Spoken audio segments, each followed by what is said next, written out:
আজকে আমরা ছোট একটা ম্যাথসের ট্রিক্স দেখে নেব। কোনো সংখ্যার শেষে যদি 5 থাকে তাহলে সেই সংখ্যার স্কোয়ার কিভাবে কয়েক সেকেন্ডের মধ্যে বের করে ফেলা যায়। ধরে নিন একটা 5 দিয়ে শেষ হচ্ছে এরকম কোনো সংখ্যা, আমরা 15কে নিলাম। 15-র যদি স্কোয়ার বার করতে হয় আমরা তাহলে কি করব?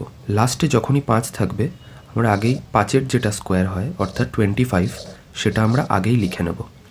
আর 5কে বাদ দিলে 5-এর পরে অন্য যে সংখ্যাটা থাকবে অর্থাৎ এখানে রয়েছে 1, তার পরের সংখ্যা অর্থাৎ 1-এর পরের সংখ্যা কি 2, তো পরের সংখ্যার সঙ্গে তাকে গুণ করে দেবো, অর্থাৎ 1 আর 2 গুণ হবে। 2 1-কে কত হয় 2, তাহলে 15-র স্কোয়ার কত হয়ে গেল 225।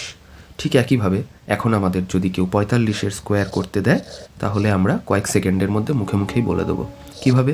5-এর স্কোয়ার হবে 25 এবং 4-এর পরের সংখ্যা কত?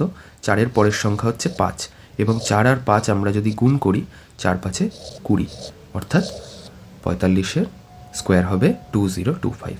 এরকম ট্রিক্স আরও জানতে ফলো করুন শিক্ষাঙ্গনকে। ধন্যবাদ।